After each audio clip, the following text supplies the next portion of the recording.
नमस्कार मित्रांनो नमो शेतकरी योजनेचा 8वा हप्ता. तर आता काही शेतकऱ्यांना याची प्रश्न पडलेला आहे की नमो शेतकरी योजनेचा 8वा हप्ता कधी जमा होणार आहे. तर शेतकरी मित्रांनो, जो PM किसान योजनेचा 21वा हप्ता आहे, जवळपास त्याला 2 महिने झालेले आहेत जमा होऊन. पण आता त्याच नमो शेतकरी हप्त्याचे जे वितरण आहे ते लाडकी बहीण योजनेमुळे, लाडकी बहीण योजनेची जे हप्त्याची जे निधीचं जे तरतूद आहे, या निधीच्या तरतुदीमुळे आपला नमो शेतकरी योजनेचा जो 8वा हप्ता आहे तो अ, जास्त विलंब लागत आहे. कारण आपल्या लाडकी बहीण योजनेसाठी जी निधीची तरतूद आहे ते सर्व तरतुदी लाडक्या बहिणीसाठीच लागत आहे.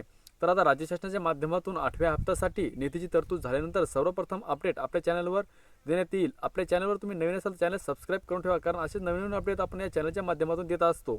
तर प्रधानमंत्री PM किसान योजना या योजनेच्या अनुषंगानेच नमो शेतकरी योजनेची जो 8वा हप्ता आहे व त्याचप्रमाणे PM किसान योजनेचा 21वा हप्ता आहे तो जमा करण्यात आलेला आहे आणि नमो शेतकरीचा 8वा हप्ता लवकरच जमा करण्यात येईल अशी शक्यता राज्य शासनाच्या माध्यमातून वर्तवण्यात येत आहे.